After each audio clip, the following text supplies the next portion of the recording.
Rajesh, slide is visible? Hello?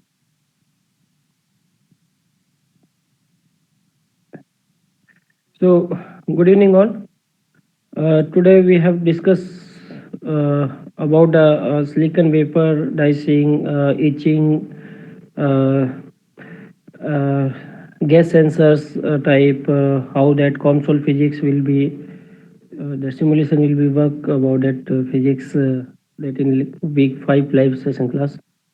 So, if you have any doubt regarding that assignment from week 1 to week 5 or any questions you can ask uh, before we have to start the sessions.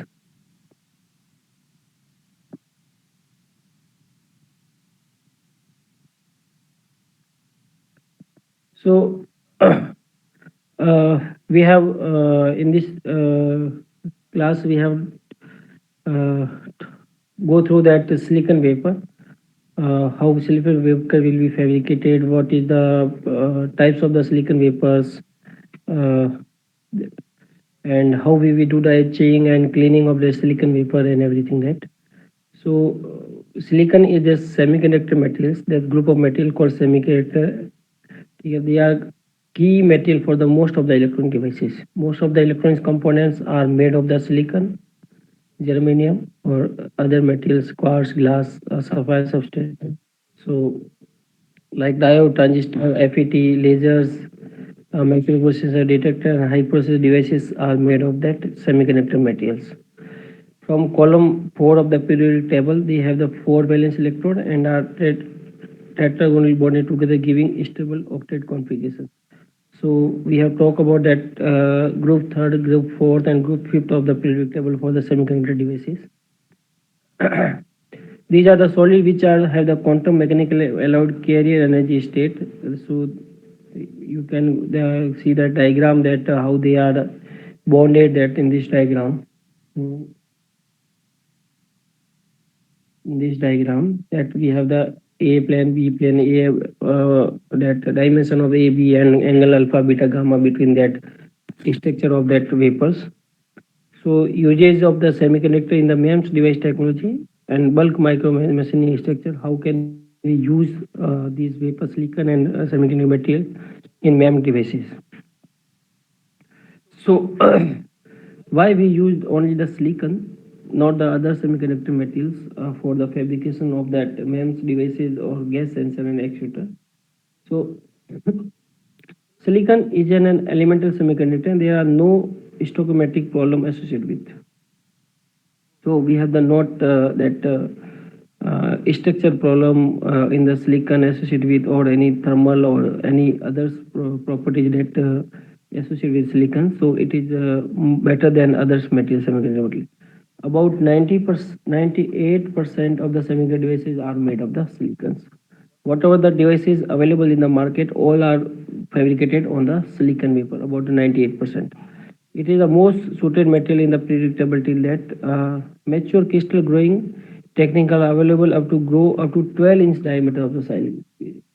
So we can grow up to 12-inch diameter of the single crystal silicon vapors. Uh, so it is more, another advantage that for others material like that we cannot go for the 12-inch diameter big size of the silicon vapors crystal. High purity and zero defect density means it is a 99.9% pure, means very pure, and zero defect means there is a no defect in the silicon vapor available commercially. Like defects is like that point defects, inertial defect, line defect, they are not available in that. Or oxygen vacancy defect, there are many types of the impurities that affect the properties of the vapor, but in case of the silicon it is not possible. Natural oxide of silicon, that formation of that SiO2 from silicon is used to skin impurity for the selective doping. So germanium oxide is soluble in the water and unstable. If we use the germanium and like that, if we use the SiO plus O2, it will form to SiO2 and it is stable in the harsh environment and not water soluble. But in place of that, if we use the germanium oxide, it will soluble in the water and unstable. So it will change the properties where we have to need the insulators as a silicon as insulator. We have grown the oxide layer or above the silicons. So if we use the germanium, it is not possible. Third and fourth, fifth group element in the periodic table give highest solid solubility limit, means high impurity doping. So we can easily dope some material in the silicons. Silicon device can be operated and above temperature of the 100 degrees Celsius. So it will be stable at the high temperatures. So after more than one reaction is possible given some starting materials. So these are the possible that reaction that we have to happen, that like that benzene plus chloromethyl, that these are the for reaction may be differ their stoichiometric, that properties of that material or structure of material that may be possible due to that. So what is the limitation of the silicons? Silicon devices are slow because of low carrier mobility. One limitation is the carrier mobility is a very low, around that 500 meter volt per second square of that mobility of electron of hole, that 1300 and like that 500 like that. For in case of that n type is for electron is 1300 and for holes that for like 500 at room temperatures about 1400 centimeters covered per second, and hole mobility is around 450. Okay. So silicon exhibit indirect band gap and it is not useful for the optical and optical electronics. It has the indirect band gap. So the semiconductor material have the two band gap. One is a direct band gap and one is indirect band gap. So what is the difference between that indirect and direct band gap? Like that, if we draw the band structure, okay.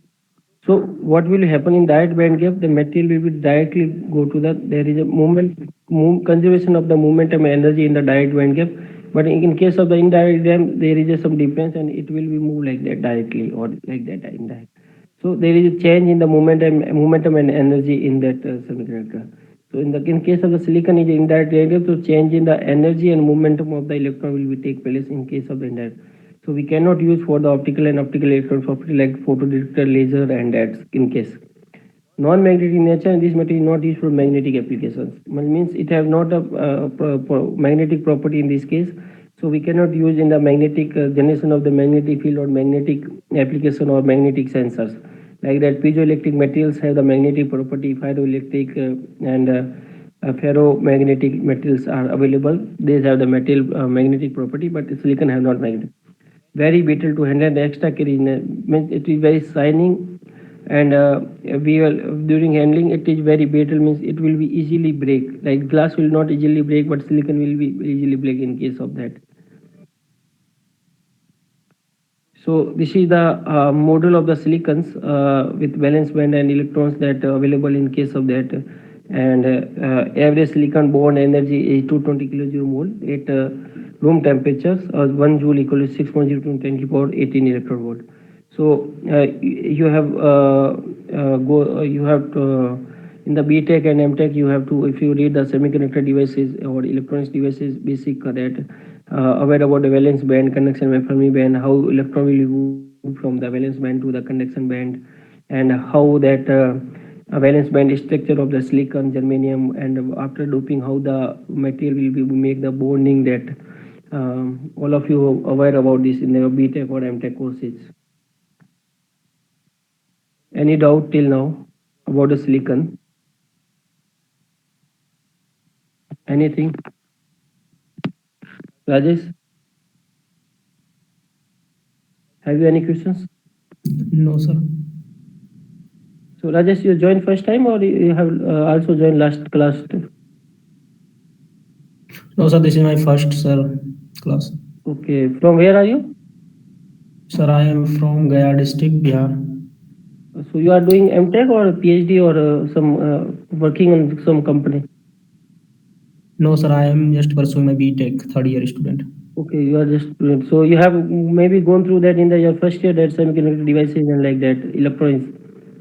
Yes, sir.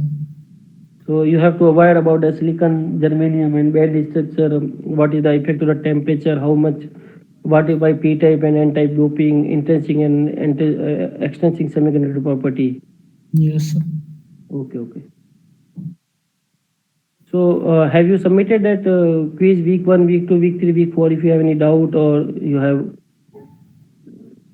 Sir, actually, I didn't print out, sir, all the questions, so I have recently no doubt, sir. After revise, I will. Have you attempted that because there is a deadline of to submit the quiz that 1 week or 2 week left.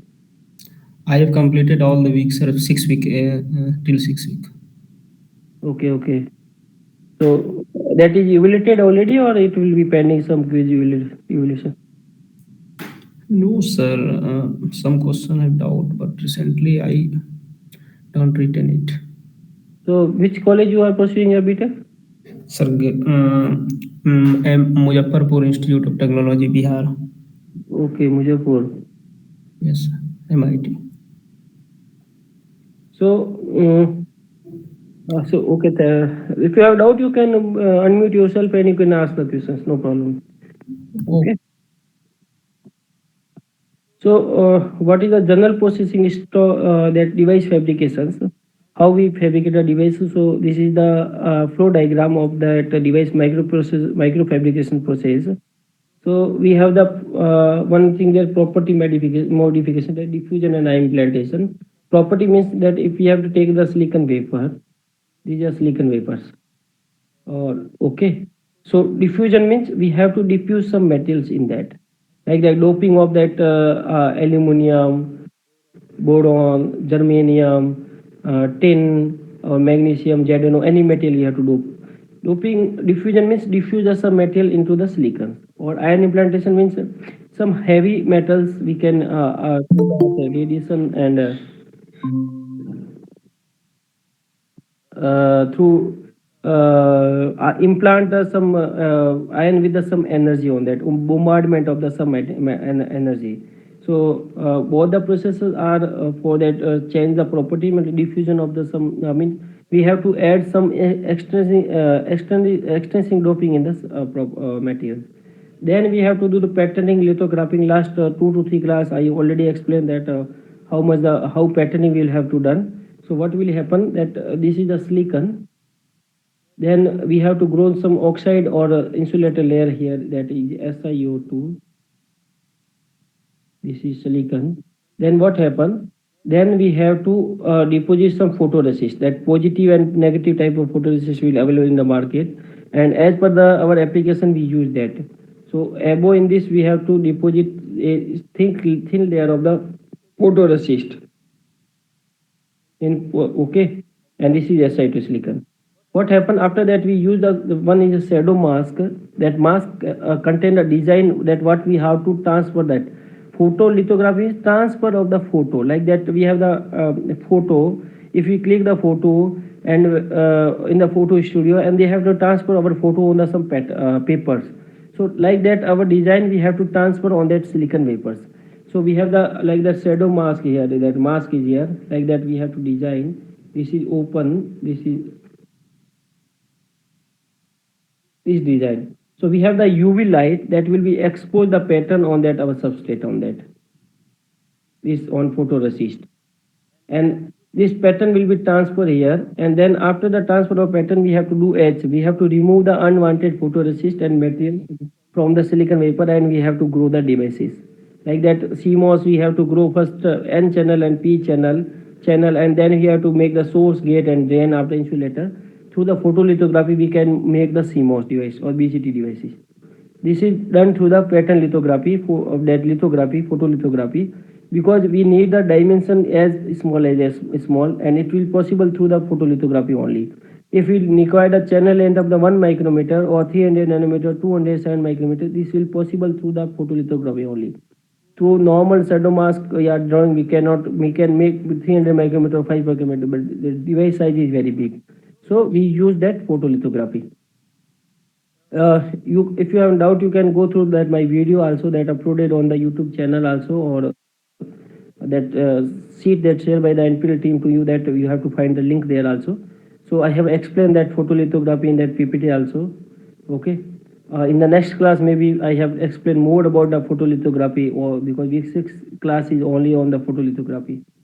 Then we have the substitutive process like that wet etching and dry etching to remove that metals and photoresist from that substrate.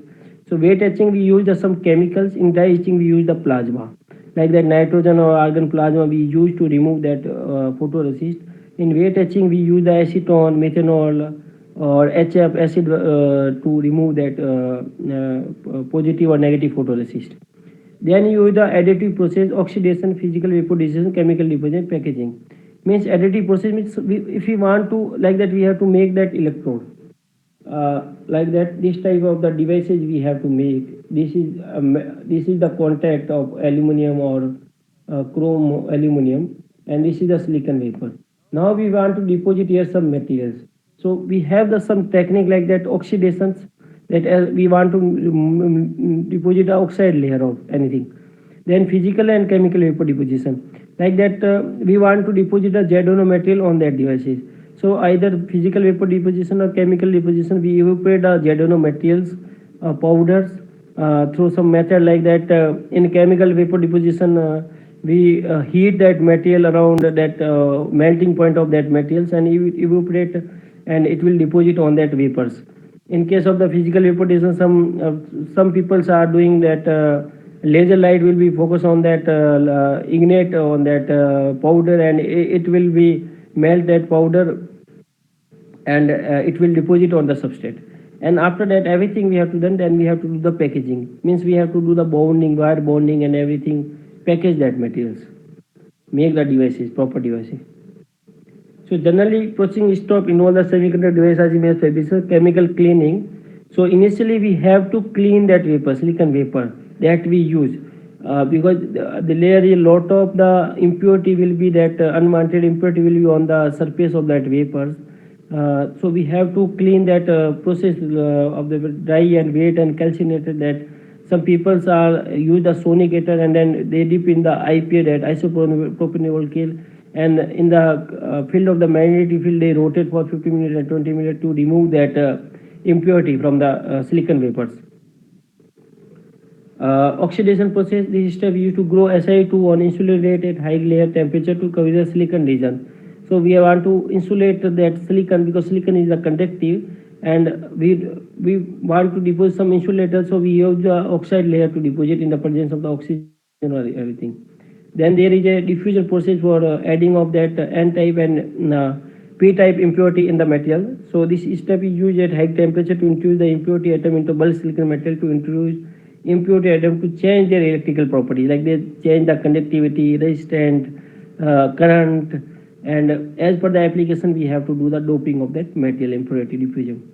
Then we use the ion implantation, doping, VT adjust, amorphization. The step used to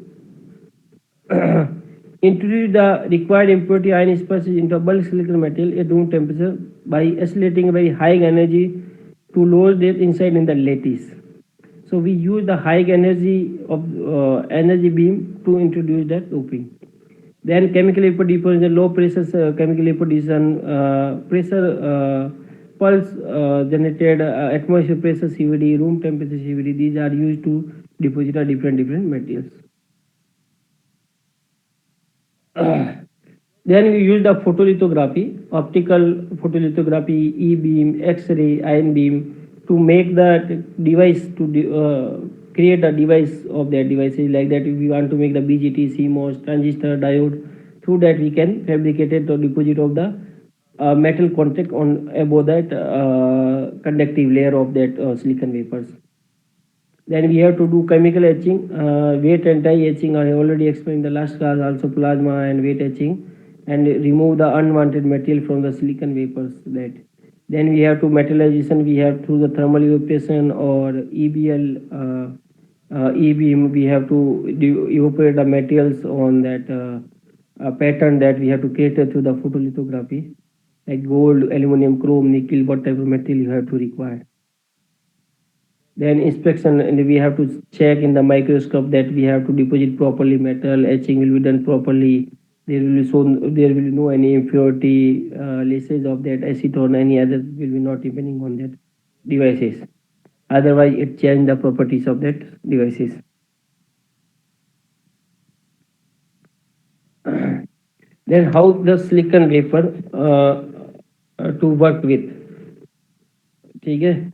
So how we made a silicon wafer? What is the type of silicon wafer we used during the fabrication of the MEMS, sensor and actuator or any electronic devices. Okay. So like this is the sand drone. This is the sand. This photo is the sand. So there is a availability of the sand in the earth is abundant at large amount of.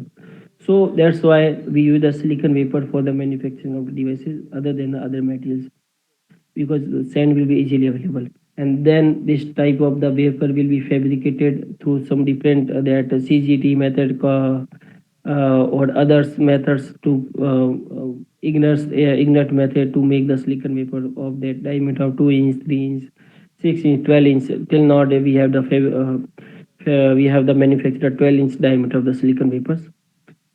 So that future size versus silicon wafer size, crystallinity and amorphous materials, plane and direction, and silicon crystal growth. So diameter of the silicon wafer is a 300 mm, thickness around 775 meter, orientation like that in the which type of the orientation 100 plane or direction is 11 but directions. So in your BTech or if you are done MTech on you read that subject material science subject where you aware about that planes, orientations, Miller's indices, everything that you have to maybe you are aware about that how to calculate Miller indices, plane and direction of that crystal, of resistivity, orientations, oxygen concentration, that specification of this when we have to buy we have to given some specifications to vendor that what is the thickness of the silicon, what is the thickness of the oxide, how much the resistivity you need a P type of vapor or N type of vapor, P plus plus highly doped vapor, N plus plus highly doped vapor.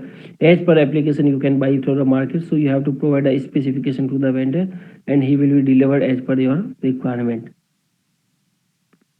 So future charge into vapor size, chip made with the 0.3 micrometer technology with 0.25 micrometer with 0.0. This is the technology node. But what is the actual size of the diameter? That if you vapor with that the 150 mm their diameter, 200 diameter, 300 diameter. But actually technology is that with 0.3 micro technology. So actual charge and future charge will be difference, and maybe you in the I have explained in the last week 2 or week 3 that what is the difference between the future size, vapor size, technology node, and sorry everything.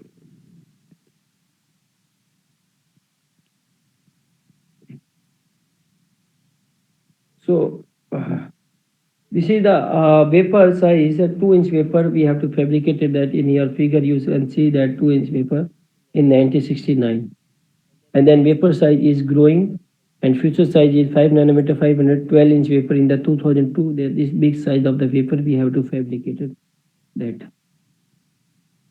So what is the improvement in the technology, advancement technology? You can see that from 1969 to sorry 2002. Any doubt? Anything? So this is the silicon substrate specification and size. So what is the available that history of that silicon vapor manufacturing? So low fabrication cost, highly yields, that is the advantage. Other issue, the transition to 300 mm 12-inch to in the early to the cost the industry is at tens billions of that. According to a recent survey, the transition from 300 to 400 mm 18-inch vapor will be have the overall price tag of the $25 to 14 billions, with the other estimate go with as a hundreds billions dollar. The monetary cost associated with the transition created considerable resistance in the industry, fearing insufficient return on the investment and incremental risk and associated with the transition. So you can see that in 1960 that vapor size will be 30 mm. That thickness we have to don't understand. But as you can in the 228 in 2000 we had a 12-inch vapor with a thickness of 750 micrometer, and in the 2025 it is 450 mm, around 18-inch vapor we can fabricate it, and it cost is thickness is 950 micrometer. So this is the specification. Resistivity should be greater than 1 ohm per meters, and carbon concentration should be very less.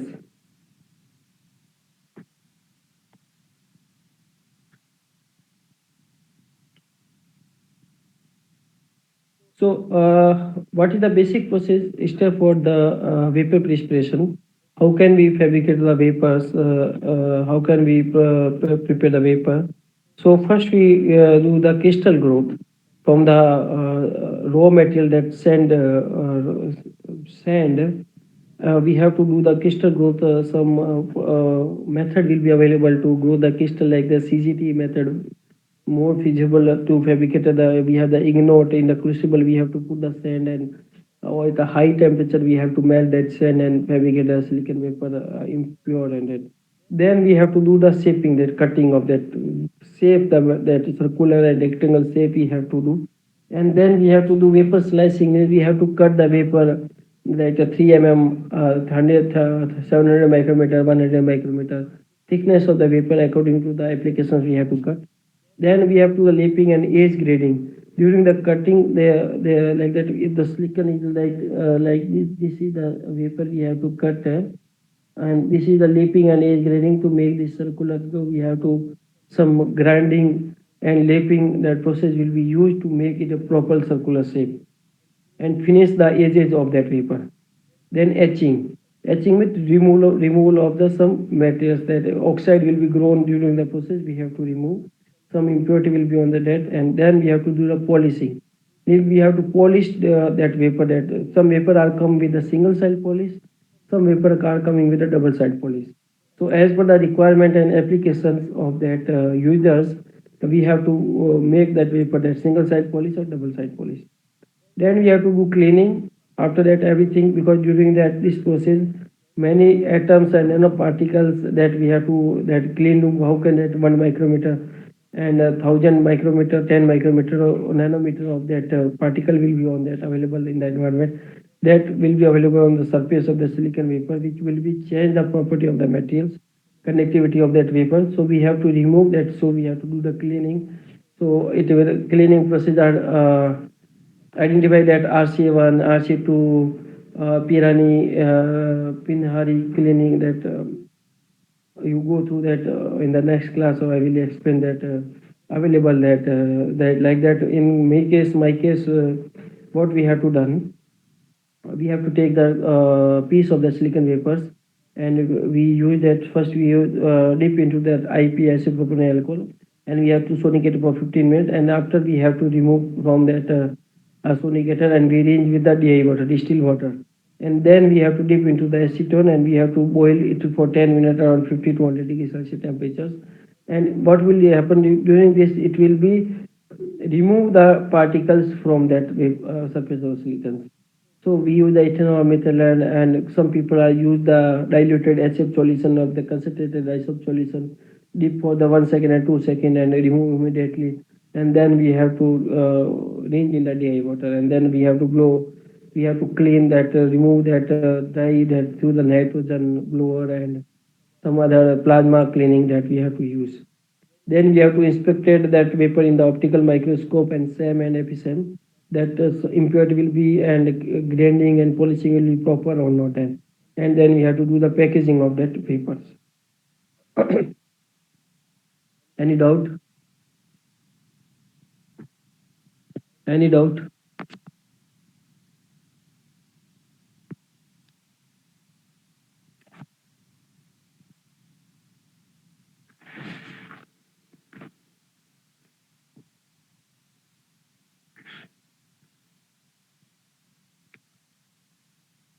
So I already sorry. So this is a CJ Growth single crystal ignite technology, that the shaping of that silicon vapor. You can see that this is the igniter.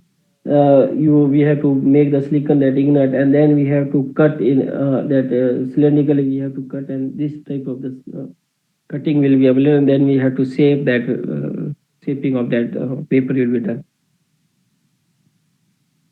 So shaping the ignite, since silicon is a hard and brittle material, it needs special material to shape it is a design level. So industrial graded diamond, silicon carbide, and Al2 are the some of the item. SiO2 powder form used for the polishing. So we use the silicon oxide powder to polish on that. They like that you people see in that your home, in new home. If you make the floor of the home through the tiles or granites or some then like marble. So after that fitting that marble, people are using grinding and polishing of that marble to shining that case. Like that, like similar case we use to the growth of the silicon vapor. We have to do the polishing through the silicon vapor. We have to do the grind through the diamond. So if you are working in the fabrications, you're doing the research in the fabrication, or if you have used that glass, that how do you cut the glass? Through the diamond cutter is available in the market to the cut the glass. So through that we have to make the shape of that vapors.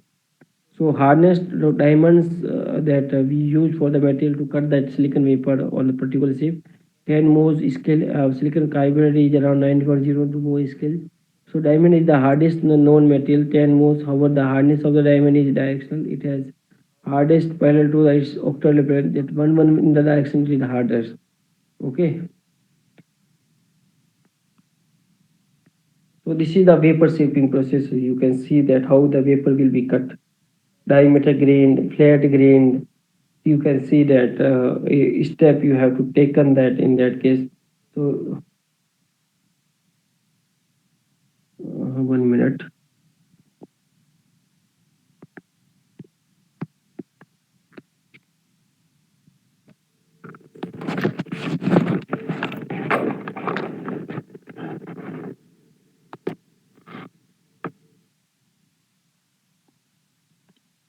So remove the seed and tang ends of the ignite. Like this is the seed and tang ends. Ignite for the graining, we have to remove this seed and tang ends. Remove the portion of the crystal that failed to get resistive value, that have the no any resistive value, that insulator we have to remove that. Surface graining, the step define the diameter of the vapor. How much that diameter of required we have to that graining diamond cup will this will be ignite. We have to means 2 inch diameter, 3 inch diameter we have to that. As grown ball is larger than the required size. Common size we have to use the 6 inch to 8 inch of the vapor. So this is that diameter grading. This is the flat grading. This flat will be done, and then we have to cut that vapors.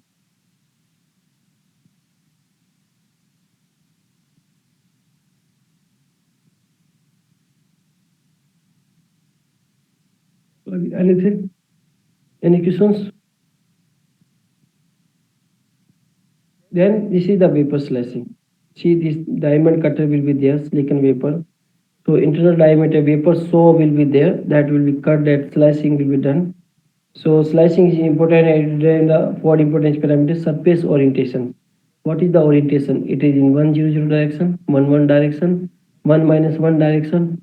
So in the crystal plane, if you have seen that there is a 3 direction, x, y, z, and what direction that if you use the 1 direction, 1 and 1, so it will be connected like that, and its structure will be like that. This is the 1 direction. We have to fill this is the 1 direction. Some people are use the 100 direction, 110 directions that available that. Vapor thickness, how much want to thickness around 300 nanometer, 400, 700 nanometer, 7 micrometer as per the design. Taper and bow.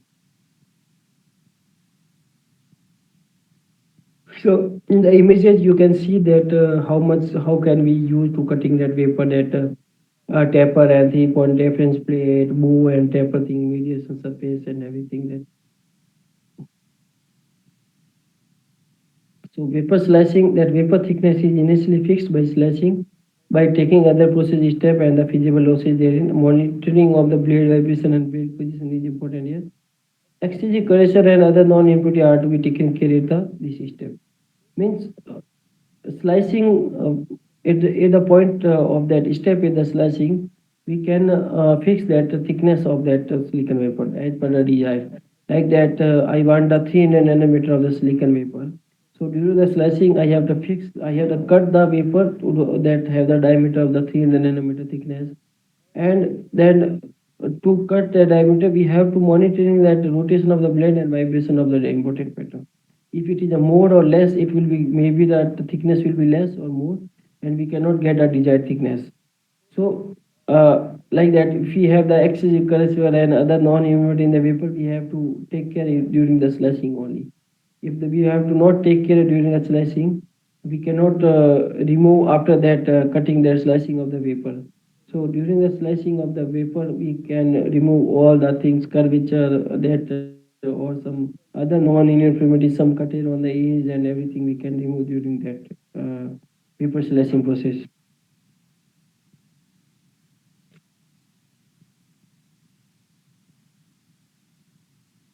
So inner diameter slicing is the most common mode of the slicing. The saw blade is a thin sheet of the stainless steel with diamond blended on the inner cone, like that. The diamond will be available on the inner rim. The rotation speed is about 2000 rpm speed. It will be rotate the blade, or it will be rotate on the 2000 rpm of the speed. The blade is moved relative to the stationary ignite. Means there is a one stationary ignite like that. I can show you. Mm.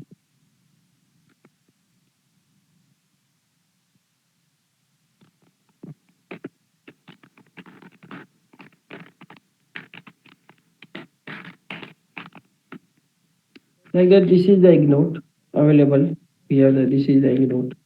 Okay. So we want to cut this ignite like that, this slicing that in the piece of that 1000 or 100 piece nest. We have to fix the 3 and micrometer thickness, that 3 micrometer here, 3 micrometer, 3 micrometer, 3 micrometer, 3 micrometer of the thickness. So what is that blade? This will be fixed. This blade will be that saw blade which have inner diameter. The diamond will be there to cut that vapor, and it will be uniformly, that inner diameter will be fixed, and above it will cut that vapor. And rotation speed of that 2000 rpm, that rotation per minute it will be rotate 2000 times. So very high speed of the rotation, and it will be, because the slicker is very brittle, the chances of the break of the vapor is very high. So we have to take care of that during slicing that things also. The blade, the cutting process is water cooled. Means have you seen that cutting of that granite or some sandstone? If you manufacturing some hole, that big sandstone will be there, and one blade will be rotate, and there will be water flow will be there too, because it will be heat, and during heating it will be change the property, or it will be break that material. So we use the water to lose of the heat, excess lose of the heat, and it will be cool down that blade. The cutting process is water cool. The curve is sharp cut in the beam loss due to the blade with its flashing, means the direct losses of one third of the crystal bone as a sawdust. So around one third of the material will be that from magnet will be as a dust particle will be that cutting in the byproduct, that wastage will be during that slicing of the one third of the paper.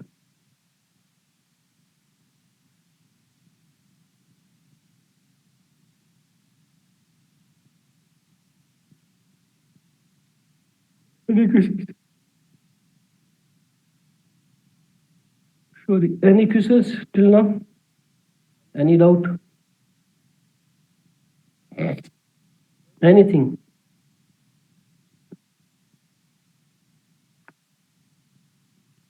So this is a developmental specification for 300 vapor dimension and orientations. So diameter we have to given in the that nominal 300 micrometer. Covalence that 0.2% will be depend at 300.20 or to 299.80, like that tolerance will be available. So thickness, that center point, that 700, the thickness of vapor plus minus 25, maybe that 800 or 750 will be available. Warp maximum should be 100 or minus 50. This is the all the external diameter available.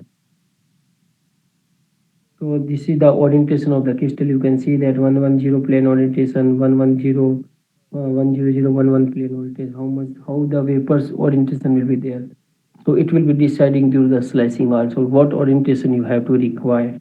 100 orientation, 110 orientation, or 11 orientation, 1 - 1 orientation as per the applications of the users. They have to develop the silicon vapors manufacture.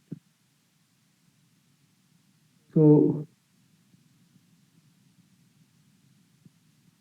here is just example that NaCl atom, that 2 July plane, and how their orientation of that atoms in that NaCl. Uh, uh, to identify the planes, that which planes of the vapor we have to use the XRD technique, X-ray diffraction method we use to that. Suppose that we have the silicon vapor, and we have do not know that which type of the planes the silicon vapor is.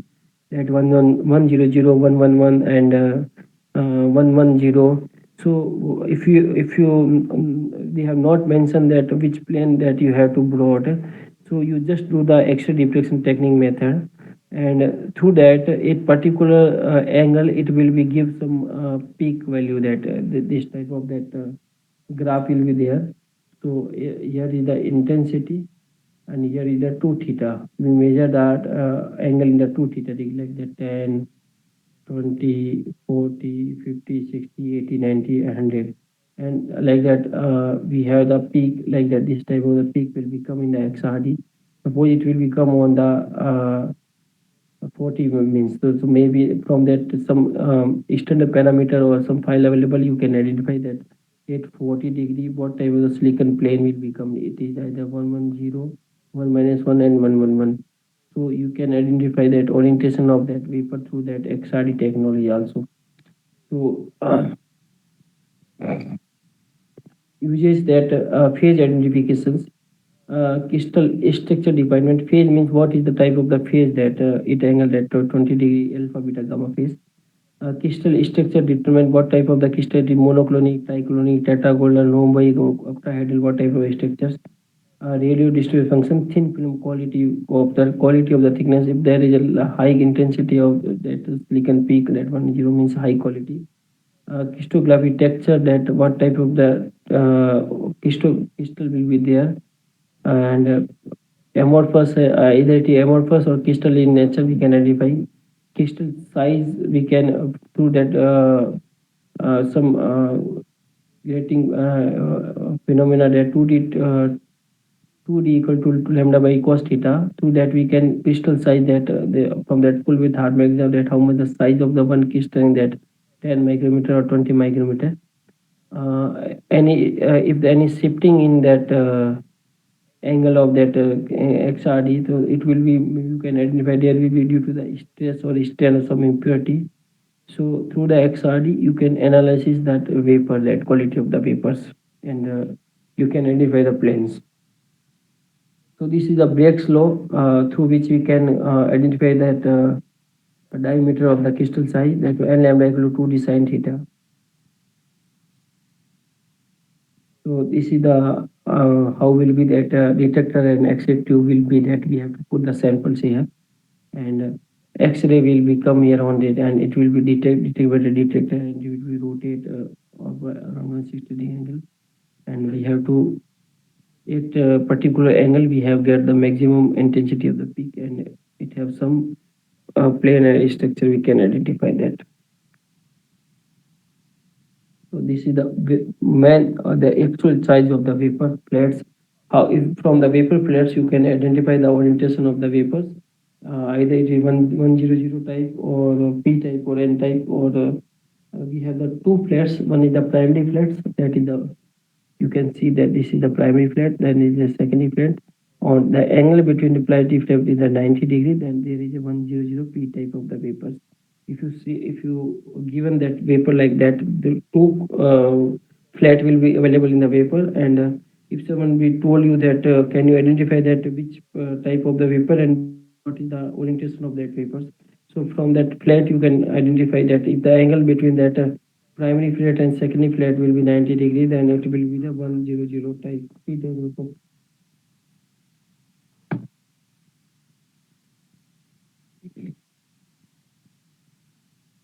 So the primary flat means longest flat, that it will be have the size diameter is the length is the large.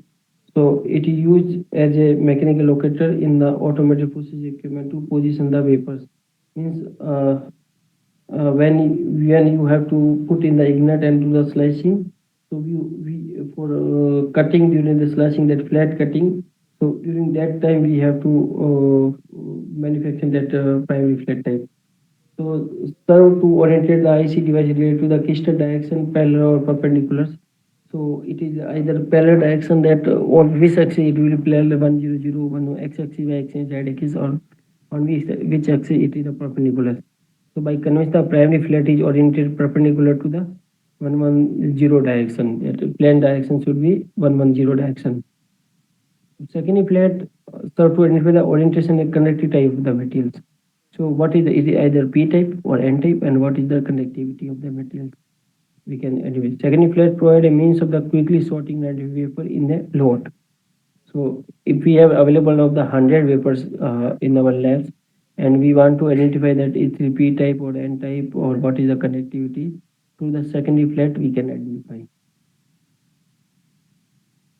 So these are the vapor flats, direction of the vapor flats, secondary and primary flats.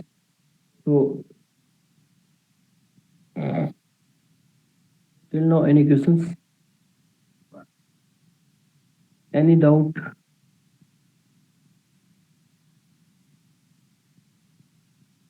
Class, you can unmute yourself and uh, ask your doubt.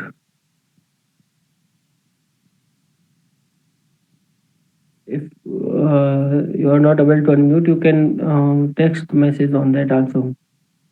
Chat box, you can type your doubt here also. That.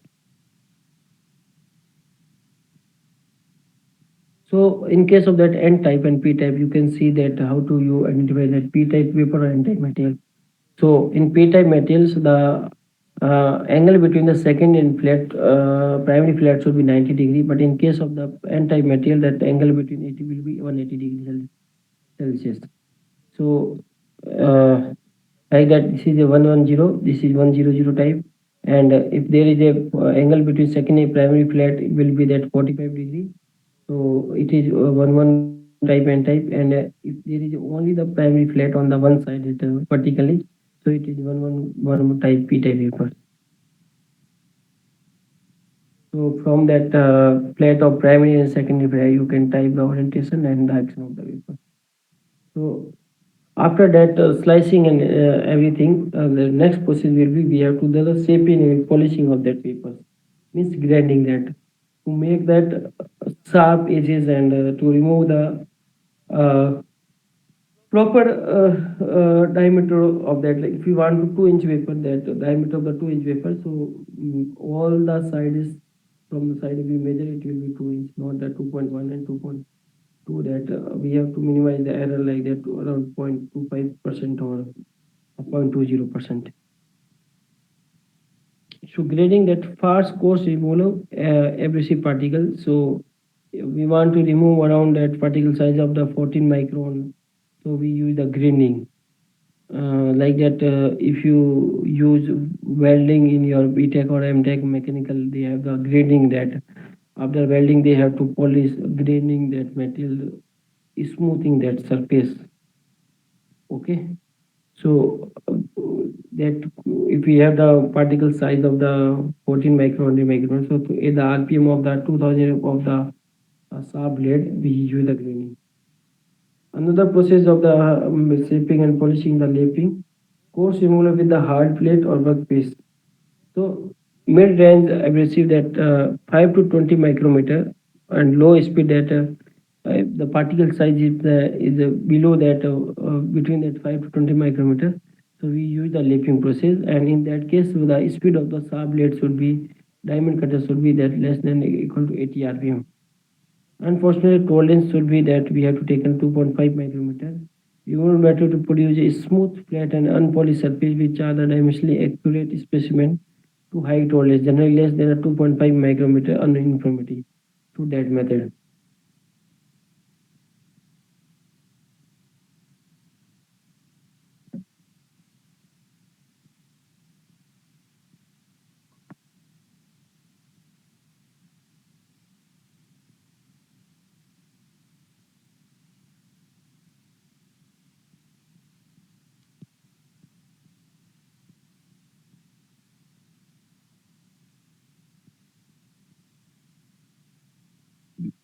Sorry. Next is the polishing. So polishing is the removal of the material to produce scratch-free surface, very fine that the particle size of the less than a 2 micrometer. So through the polishing we can remove. Polishing it will be done at a very low speed using either polishing cloth, abrasive film or specially designed lapping plate. Cloth material we use the polyurethane, rayon or silk material we can remove or use to for polishing. So another process is the like the cloth and mechanical polishing. So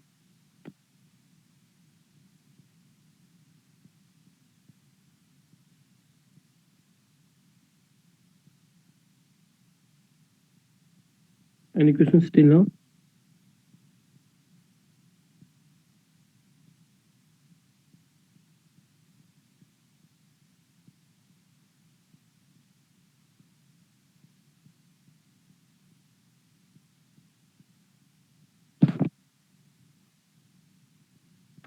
So what will be happen in the mechanical processing that we have some curvature move during that slashing, some mechanically ununiformity and some mechanical defects will be creating during the slicing. So a mechanical two-sided lapping operation is performed under the pressure using aluminum and glycerin. This step produce flatness uniformity between the two micrometer. That if there is usually any curvature in the vapor and during the slicing, so we can create a uniformity of around 200 micrometer, and approximately to 20 to 50 micron thickness is removed per side. So we remove the thickness that above layer that from the around the 70 20 25 micrometer to remove to make the more uniformity and to remove the curvature from the surface of that vapor. Taper and bow is corrected in this process that you can see there from the figure that bow means some middle upper will be there. So it will be removed through in this process, mechanical processing. This also remove the sword damages from the previous process. So when you have to cut to the diamond cutter or something will be there, so some damages on the surface or side will be there. So we can remove through that mechanical polishing. Flatness is extremely important for lithography step, depth of the focus resolution. So we required the flat surface of the vapor during the lithography process. So to remove the curvature, bow and taper from vapor, we use the mechanical process. And these are the materials that we will using during this mechanical processing. That silicon carbide hardness is around 2450, density is around 3.22, and structure black is solid, sharp, and angular structure. That diamond we use the boron carbide, aluminum material to remove during the mechanical process. And these are the that equipment we used in the mechanical policy. You can see the diagram. So we put that wafer here and see that this will be removed, that we will do polishing on that, how this polishing.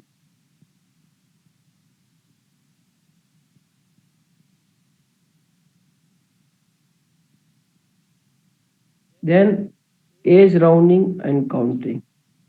So see that this is not the round shape of that edge. Some means uncircular and size shape will be during slicing and polishing. So we want to edge rounding means proper rounding of that wafer or contouring of that wafer. We use that process. So you see that this is the radius of the contouring and this is the vapors and this is a cutting tools, diamond circle. And it will rotate and properly round or contouring the edge of that silicon vapors. So a final shaping step is edge contouring where rim of the vapor is grounding to particular radius.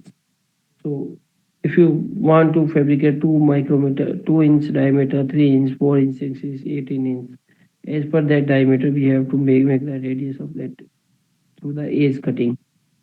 This is usually done in the casted feed high speed equipment. Decrease chipping and introduction of there will be add in the control build of the photoresist in that vapor edge also. Through that edge rounding and counting will be happen.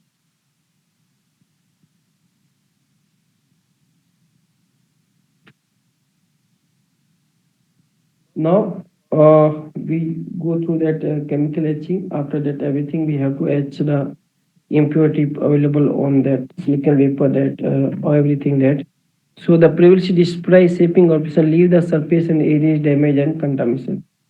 So during that polishing, cutting, and some impurity and some edges damage will be removed on that vapor.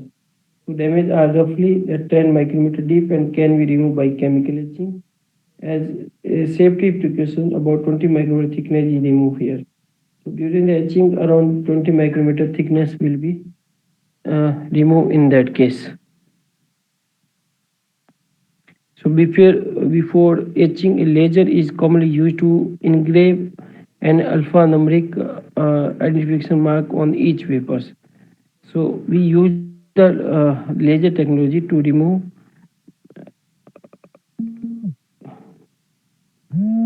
1 minute.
So, so before etching, we have to make the alphanumeric identification from a laser like that. We have that red vapor and we have to do the chemical etching and so we have to put the one name 1, 2, 3 alphanumeric or some A1 A2 on that every vapor to identification that which vapor is the type of vapor we have to. So later we have to write some number on that papers. So etching involve HF that hydrofluoric acid, HNO3 and acetic acid system. So HNO3 is the oxidizer make SiO2. So if we use the HNO3 for the chemical etching on the silicon vapor, so it will make the silicon vapor to convert into the SiO2. So HF will be used to remove that oxide layer on silicon, and acetic acid will dilute the system so that etching can be better controlled. So what will happen that the reaction process? You can see that we have the silicon vapor, and we have to remove deep into that HNO3 solution. So what will you convert that? It will make the three times of the SiO2, and it will be four type NO, and two water will be remain in that case. After that, SiO2 will be formed to that SNO2. We dip into that hydrofluoric acid. So it will be reacted with the SiO2 and form H2SiO6 plus 8HO2. And then we have to mix that all the solution in that vapor. Then it will be converted into 3HO2 SiO6 plus 4NO plus HO2. So acids are dangerous to handle during the etching process, chemical process. And what is HF is that we can burning of the hand, skin, and HNO3 also is the harmful. So these are the color codes of the safety codes of that to handling that HF. So health hazard should be there deadly, means four. If there is a health hazard will be four, there is deadly. Three means extreme dangerous, two means hazardous, one means slightly hazardous, zero means normal materials. Okay. So HF have the 004. Uh, in the blue is if zero will be then it is normal, it will be form is deadly. So if you use that HF, it will be deadly, HNO is deadly, and H2S SO4 is a extreme danger. If it is a flammability, we use put the zero means will not burn. Instability may detonate, soaking and heat may donate. So oxidizer we use a 0x symptomatic gas, and this is all the safety sign and safety things during the handling to the use the etching. We have to take care of that everything.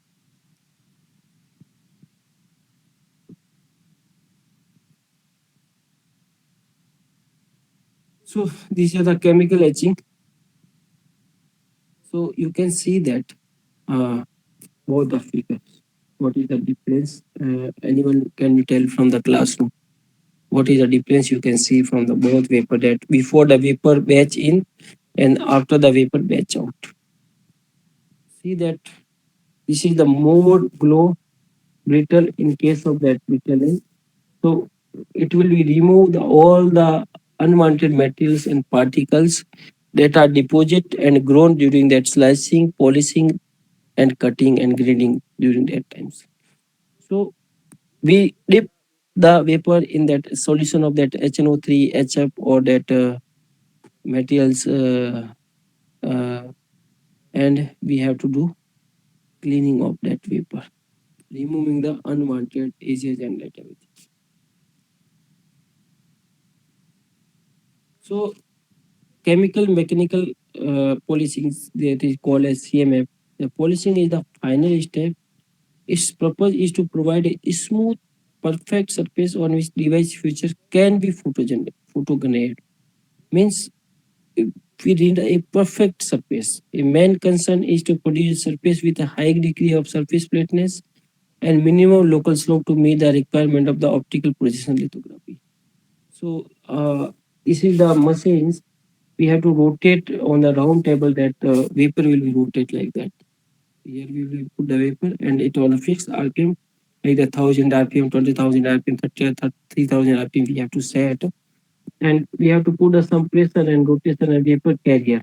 So it will be slurry that some unwanted particle will be removed or paired and vapor, and it will be grinding like that. So this will be rotate and as polishing will be done, that it will make the flat surface. To during the lithography, we need a flat surface of silicon vapor to generate the pattern or transfer of the pattern on the vapors.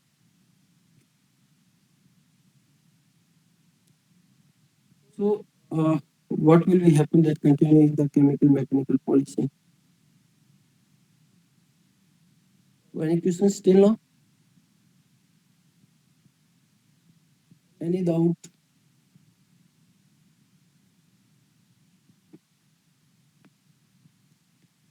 Anything? So what will happen? The CMF combine both chemical and mechanical polishing. That we use the some chemical materials or some chemical solutions to polishing that material, and mechanical that we have to grinding like that materials to achieve uniform removal rates of the highly composite specimens such as integrated circuit device fabrications. Because that bow and taper and that curvature in the vapor during the slicing and grinding will be not desired for the photolithography or IC design fabrications. So to remove these things, we use that chemical mechanical polishing.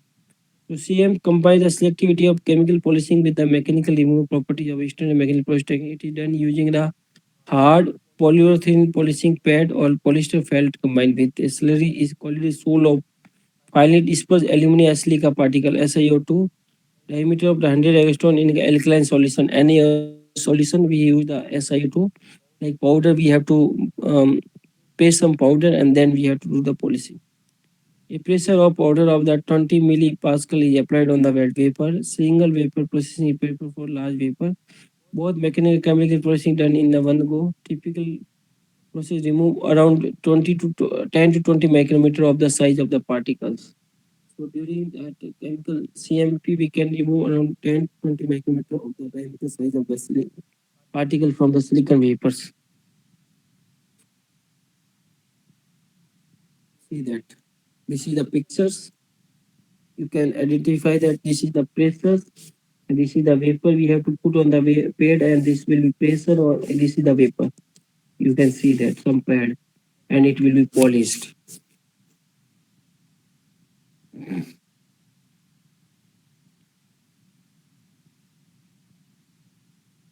So this is the role of that, how much this is not for you.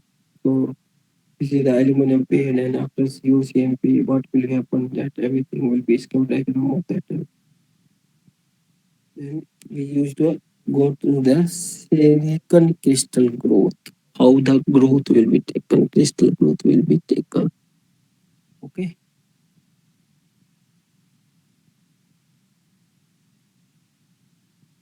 Sorry. So, so what will happen? So silicon single crystal are initial for fabricator of electronic devices.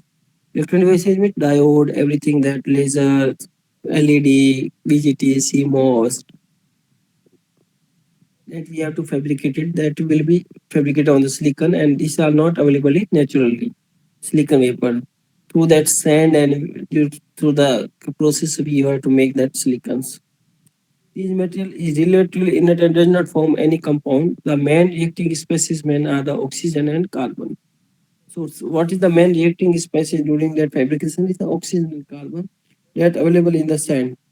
And the carbon percentage should be less than equal to 0.2 ppm. That concentration should be. Growing defects and dislocation free silicon crystal is a real challenge of during the growth of the silicons. There will be defects and dislocations. The crystal will be not on their proper like that. We want to make the octahedral type of the silicon, monoclinic, triclinic. So there will be some defects on that structures. Large size single crystal almost with near zero defects have a reasonable price tag. Now, if we want to with zero defects, the cost of the price of the very high because it required many process to make it in the zero defects. Process cost will be very high. So we have the crystal growth technique. Artificial crystals are usually grown by the controlled phase transmission from the disordered fluid phase with high atomic mobility to. So we have the crystal growth technology. With that many technology, we have to go through that next slide. So degree of the freedom which the growing crystal possesses on the microscopic scale have to be reduced as much as possible by proper design of the crystal growth. In most cases, crystal are grown in the temperature gradient with superheated fluid and supercooled crystal to define the position and geometry of the growing growth interface. Only a small region of the fluid is supercooled close to the growth interface to provide the necessary atomic driving force by the crystallizations.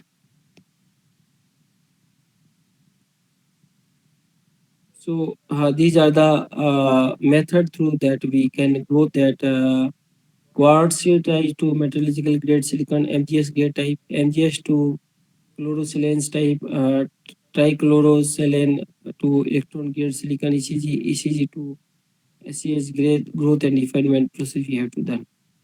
So how can we grow that single crystal silicon quartz to metallurgical grade silicon at MGS type structure? You can see that this is the electrode and this is a quartz coke wood chips that we have to. This is a quartz crucible we have to discharge of that MSG materials. This is the high furnace where we have the liquid silicon and these all the reaction will be happen during growth. So silicon around 25.4% of the earth crust will be silicon that sand. So starting raw material for silicon growth is the quartzite Si2, a typical of the sand. So metallurgical grade silicon is produced by using submerged electrode arc furnace that you have to see in the figure. So furnace is charged with the quartzite and carbon that coal, coke and wood chips to promote Si2 reaction with the carbon. In the furnace, the number of reaction take place that at high temperature around 1000 degree to 25 degrees Celsius. So what will be the overall reaction will be happen in the MGS that two carbon that solid that coal we have to coke and coal we have to feed in the furnace plus SiO2 that sand that raw material that solid.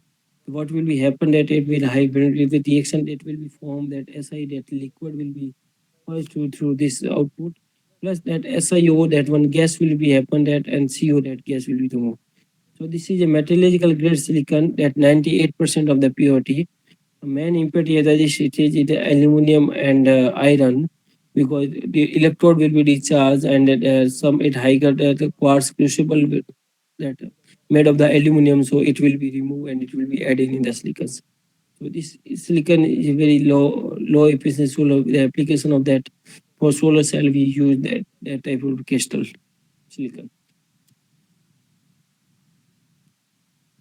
So again, that metallurgical grade to silicon to chlorosilins that so after that NGS2 grade fine powder of the mechanical react with the anhydrous hydrogen chloride at 300 degrees Celsius LCl gas to form different chlorosilin in the presence of the catalyst UCl copper chloride or copper chloride.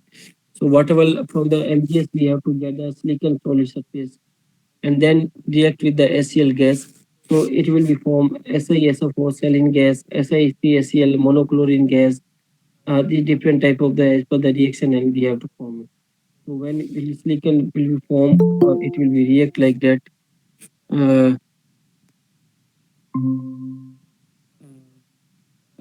it will be hello.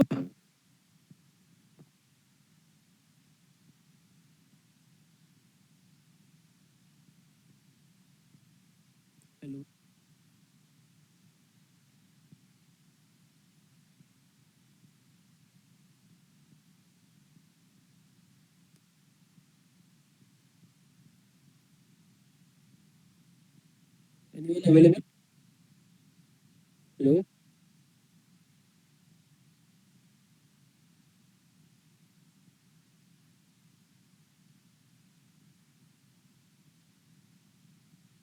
So what happened when we have to react with the silicon that obtained through the MGS process, it will be react with that hydrogen chloride gas and a solution. So it will be formed that silicon uh, hydrogen plus H2 that gas will be removed. That trichlorosilane SiSl through the main product is a liquid.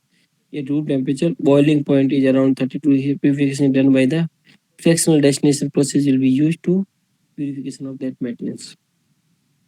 Then from that trichlorosilane to electrons grade silicons we have to fabricate it. So these are the reactor diagram that setup diagram that we have the reactor chamber here. This is the this is the silicon bridge slim road of that where we have to that ignite will be there. Polycrystalline rod, quartz bell, graphite holder, insulator, and powder input that this is the trichlorosilane will be inserted plus H2 will be in the residual gases will be happen. So what will be happen? That trichlorosilane plus H2 gas will be converted into two silicon polycrystalline solid plus 6 HCl gas will be removed. Then we have to do the pyrolysis of that saline and we form that pure silicon vapor in that case. So this is the ready for the crystal growth. This is the electronic silicon in the polycrystal form is broken into piece to use a charged material for the conjugacy or Bridgman crystal growing technique. So after that, we use the CZS technique or Bridgman crystal growing technique. So these pieces are put in that furnace, and we use that. Impurity in the PPB that around 10 to 13 to 10 kilo centimeter in 8 order improvement from the metallurgical grade silicons. So initially, all silicon vapor used for the IC of today come from the Kozlowski grown crystals. CZR method will be used to fabricate the silicon vapors. This is the polysilicon to single crystal silicon that CZR's method we have used. This is the Kozlowski silicon crystal growing technology. So we have this is the hot ignite and the hot zone, and where we have to put that polycrystal single crystal that will be formed here.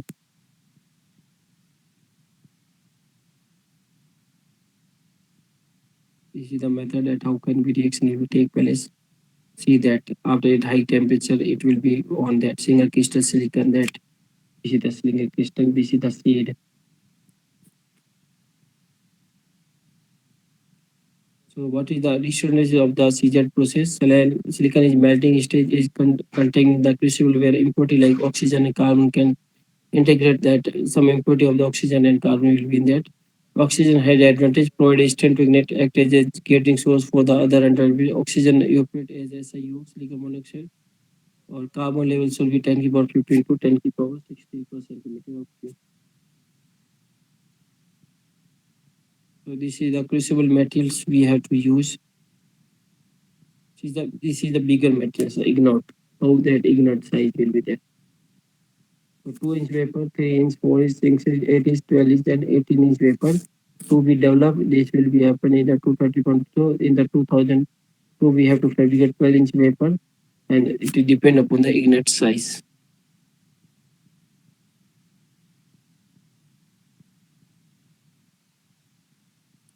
This is a flat zone crystal growth refinement.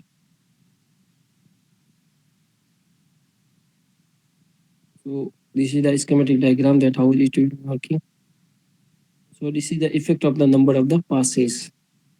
So how the size and length and will be varying with the number of one zone pass, second, third zone. So we can use that technology.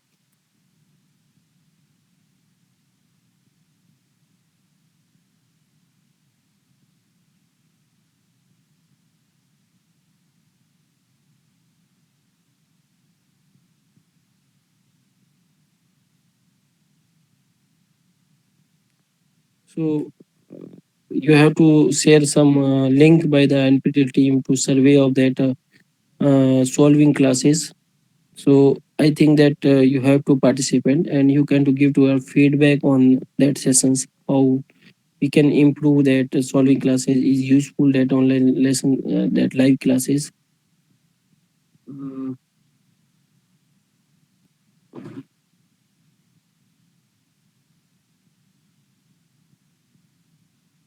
one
Sorry for so the summary of the different method of the growth of that silicon vapor is that Bridgman technical, Kojarski method, and flat zone technique and epitaxial growth. So gradient phase method for molten liquid chip and simple method. Gradient phase by using seed crystals. We use the crystal of that grown during that LGS method. Gradient phase without using any crucible hole. So we have not used any crucible hole to that crystals. So like that in previous cases, chlorine crystal method we use the aluminum crucible. So impurity of aluminum and oxygen carbon should be less in that case. High temperature chemical equilibrium using silicon vapor as a seed. So now we have to go through video of that class that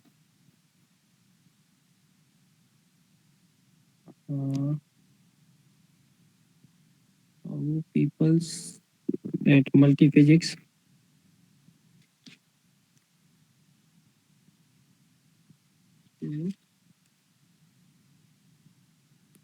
What is the MQ sensor of coil working?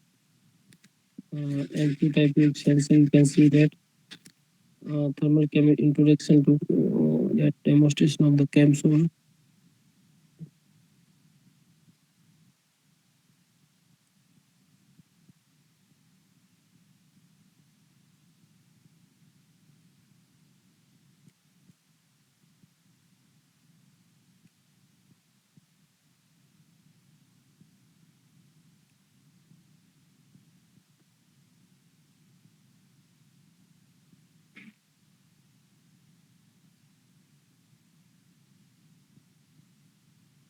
So these are the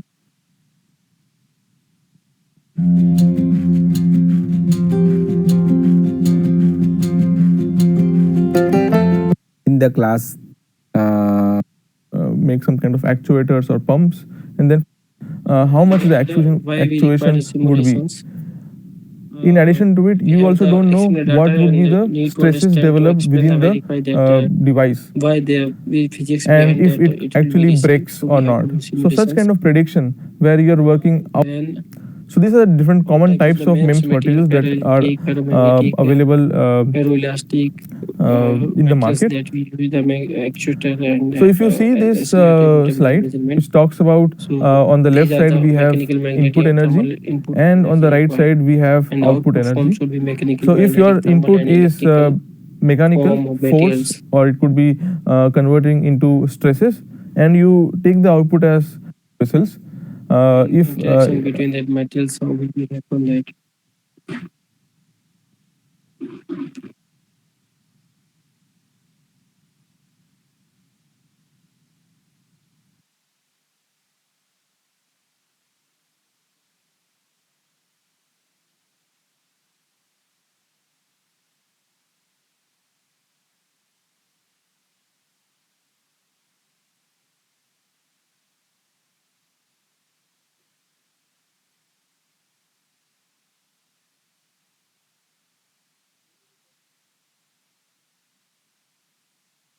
finally, if your input is electrical and you want to get mechanical output, get the output as we have electromagnetics, we have structural, we have acoustics, then we have fluid dynamics, then we have heat transfer, and then finally we have chemical.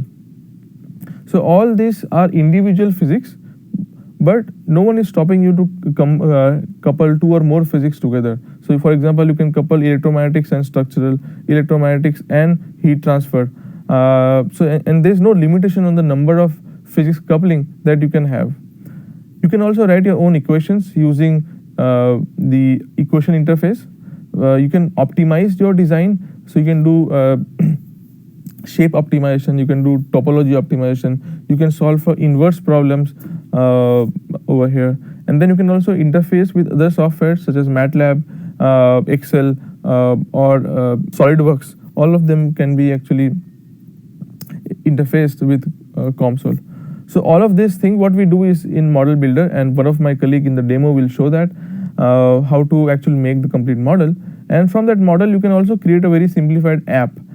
This app is like a very simple interface which will help you to come up with a very simple user interface which will help you to change the parameters and see the results. So let us go with the MEMS modeling, and we'll talk about different devices that could be modeled in COMSOL. The first one is the piezoelectric property. With piezoelectric property, you can have two types of devices. One is the actuator, where your input is voltage and your output is displacement. That is, you give some kind of 1 or 2 volts, and you see if you get a movement of your device or deformation of your device in order of micrometers or mm. Another type of devices that you can make with piezoelectric material is sensor. That is the opposite of what you see from the actuator. That is, your input is force, that is, it will create a stress within your material, and the output is going to be voltage. This voltage could be in order of millivolts or microvolts, or in order of like few volts. One of the example of piezoelectric device that you will see is a piezoelectric energy harvester. This all the examples that I am going to talk about is, as you can see in the bottom, is available in the link in the bottom. If you just click on the link, you will be directed to a web page, and once the page opens, as you can see over here, so this is an application library model. So all the models that we're going to talk today are a part of the application library online, as well as once we install COMSOL. And over here, if you download the application files, you click on that, you have an option of PDF. So once you open the PDF, you will see that it has a complete documentation, that is the complete theory part. Then it has the explanation schematic. In the case of piezoelectric energy harvester, that will come in a minute. It talks about the results and the reference with which we compare the results with, and then the step-by-step process to make the whole model.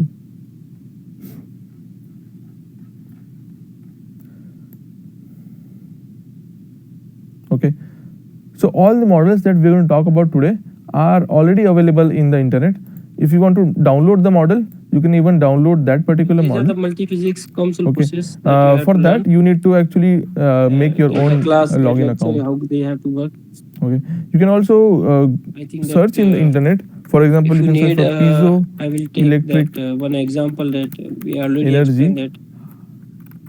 harvester, COMSOL energy harvester, and you can do it. The good part of this in the geometry of piezoelectric is a bimorph, so it's 2 layers You see, they that are make that made up of 2D piezoelectric materials material, being major and the component main of energy application of harvester, that piezoelectric making to the mass and electrical energy. everything piezoelectric. Those motor proof mass, you can the input is phase acoustic wave. What you see over here is acoustic wave phase sensor they have made. interdigitated electrodes, IDE, acoustic and wave on that top of the IDE that you can see over here and wafer.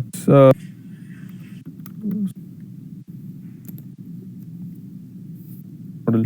So this is the and if in simulation how period can 3D, you they can see this design is the a scope on the models in periodic gas, which COMSOLs. I think it's we wanted to understand how much is the gas Is is that actually mathematics changing. they use model definitions.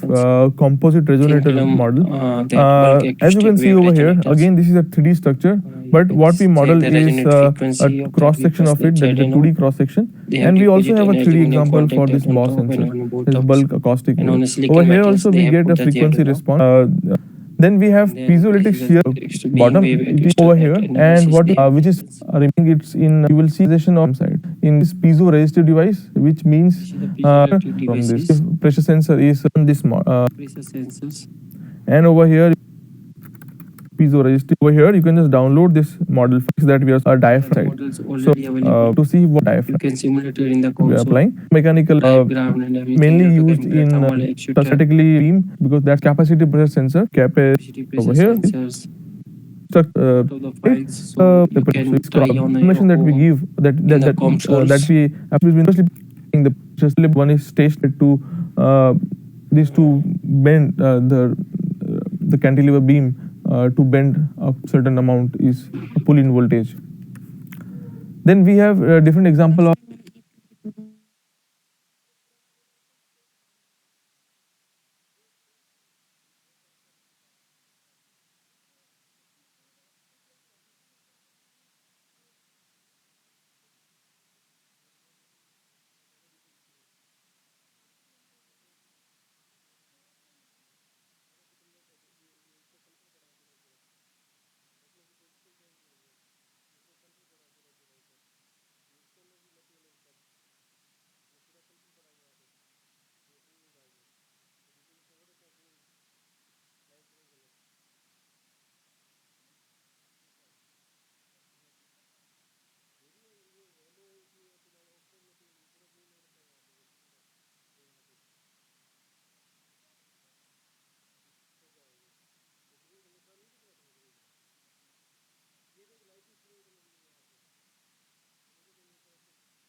piezo, it actually creates more heat energy as compared to a space which is not confined, right? So over here you can see that the space over here is like very much confined. You need to give a voltage over here and you ground this particular anchors. So top anchor you give a particular voltage and you ground the bottom two anchors.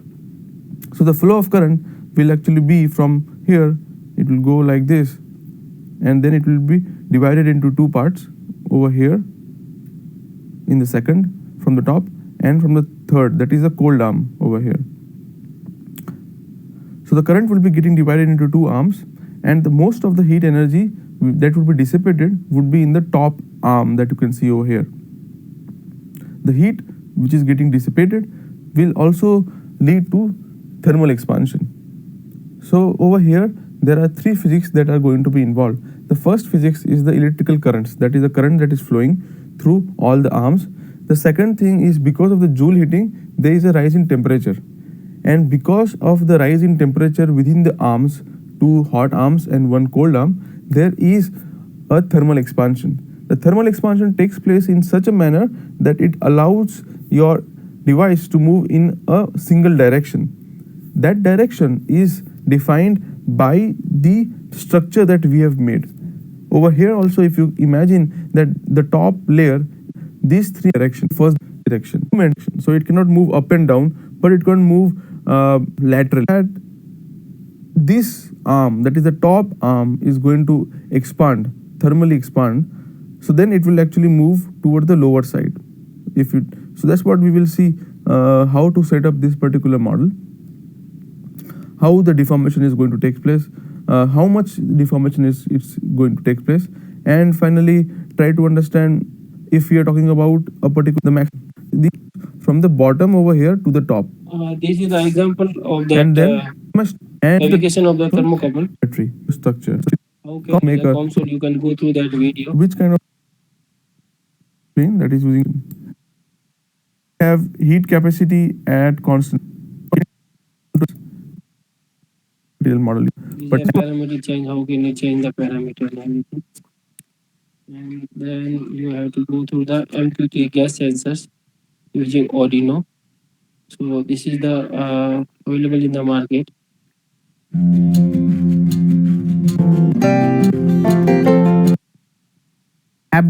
You see, other hackle, the will be changes and once yes, well said. Okay. So before going, previously we have used an Arduino, and the working of sensors. Today I will be using Arduino Duo board. You can see it's having a different color from that of Mega Arduino. The Duo Micro is the native USB port. So the specialty about the Arduino Duo is that it has a Atmel ARM Cortex M3 microcontroller over here.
which is way powerful than a Arduino Mega, the controller in the Mega, Arduino Mega, and it is a 32-bit controller.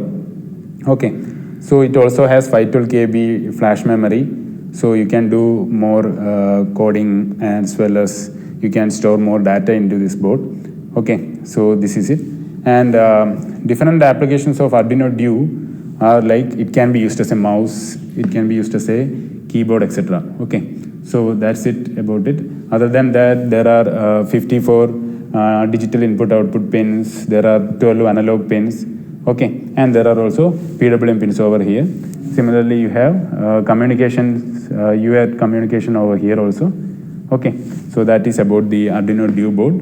It can be used similar to that of Arduino Mega only. For programming, you have to just use the programming micro USB port over here. Okay, so I will be using this board to interface some of the sensors and will be showing you that. Okay.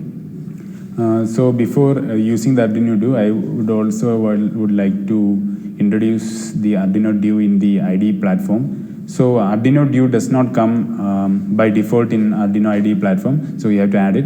I will just show you how to do that because otherwise you might not find the board over here. Right now I have installed the one Arduino Duo also in the IDE, but otherwise when you take the board here, you won't find Arduino Duo here. So you can see these come after a line, that means it was not there before. So what you have to do is under this button, the board manager, you click it, so it will show different type of boards that are available.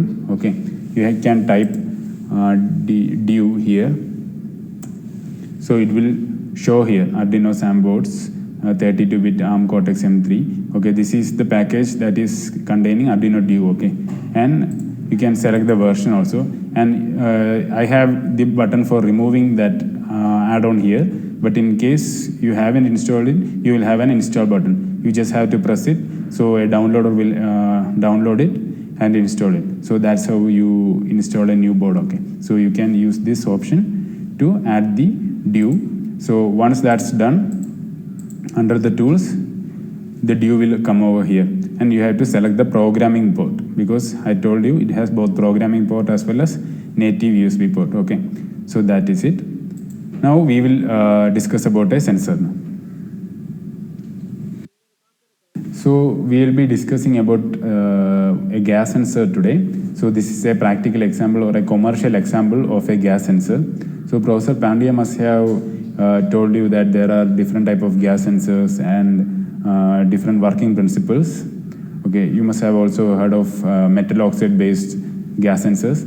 So this one over here on the right side corner, the MQ3 is a commercial gas sensor. Okay, so this is widely used for the detection of alcohol. Okay, and you can see here the other sensors in this series. MQ3 is for alcohol, ethanol, smoke, while for detecting methane and CNG we use MQ4. MQ5 for that we can, with MQ5 we can detect natural gas, LPG, etc. So why it can detect multiple ones are like one but under the sensor. Sorry, if you remove the heater coils and set this stancing the source you translate inside and the heating. So what you see here is the here both it's alcohol ingredient you see on layers so that readily get it and connected. See here of the board to the program. Q3 has I'm right now using it. Okay, 31 again. After we, as I said, also sense also put from this value. So if we go different applications, and we have seen a lot of our friends making projects These based are the on this example of that gas alcohol. sensor. Their bike that has a helmet that can detect alcohol, and if the driver alcohol, that says the alcohol again.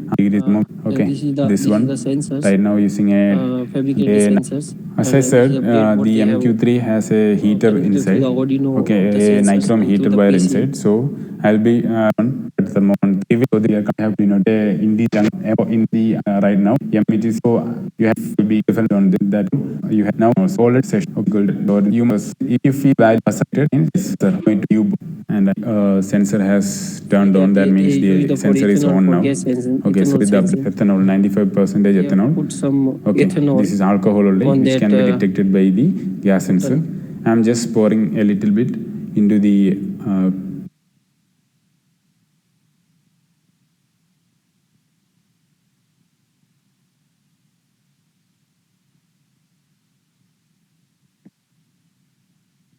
This is the data they have given, assistant data. When ethanol, that current will be changed, remove that, you can see that effect of that light, laser light. So you can made of that type of buy the sensor from that market, and you can make the Arduino diagram and coding yourself that and how that sensor will be work through the IoT platform. You can check. So till now, any questions, any doubt, anything? If you have any doubt, we can solve here.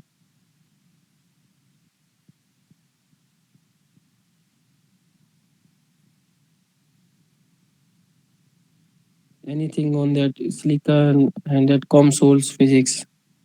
Okay.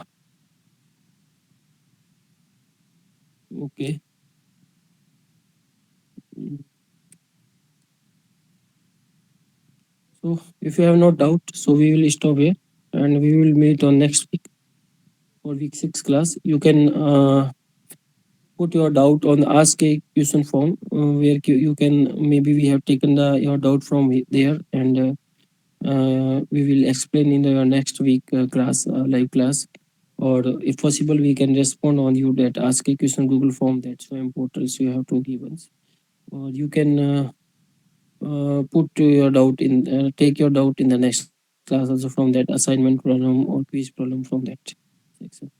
Thank you. We will meet on next week. Thank you so much.